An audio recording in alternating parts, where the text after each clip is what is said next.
बिस्मिल्लाहिर्रहमानिर्रहीम। हज़रत अनस रज़ी अल्लाहु अन्हु फरमाते हैं कि अबू तलहा रज़ी अल्लाहु अन्हु अंसारी सहाबी थे, मदीने में सबसे ज़्यादा और सबसे बड़े बाग वाले थे। उनका एक बाग था जिसका नाम बैरहा था।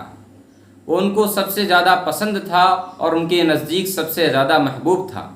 पानी भी उसमें निहायत मीठा था और बहुत ही कसरत से था, बहुत ही ज़्यादा था। और जब आप सल्लल्लाहु अलैहि वसल्लम उनके बाग में तशरीफ़ ले जाते तो आप सल्लल्लाहु अलैहि वसल्लम पानी पीते।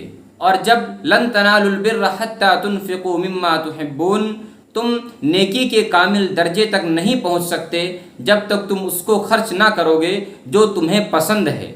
जब ये आयत नाजिल हुई तो आप सल्लल्लाहु अलैहि वसल्लम के पास आए और उन्होंने आप सल्लल्लाहु अलैहि वसल्लम को फरमाया कि मैं बैरहा बाग को अल्लाह ताला के रास्ते में खर्च करना चाहता हूँ, क्योंकि मैंने सुना है कि अल्लाह ताला का इरशाद है, तुम नेकी के कामिल दर्जे तक नहीं पहुँच सकते जब तक तुम उस चीज़ को खर्च ना करोगे जो तुम्हें पसंद है।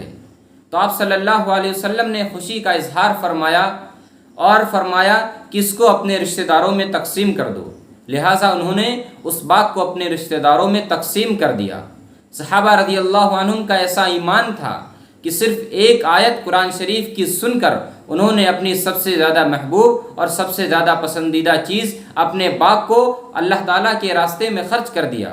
अफसोस कि आज हम कुरान शरीफ की कितनी आयतों को सुनते हैं कि नमाज पढ़ना ज़रूरी है, नमाज मुसलमानों पर अपने मुकर्ररा वक्त में फ़र्ज़ है, लेकिन हम नमाज की तरफ नहीं जाते, हम नमाज से जी चुराते हैं।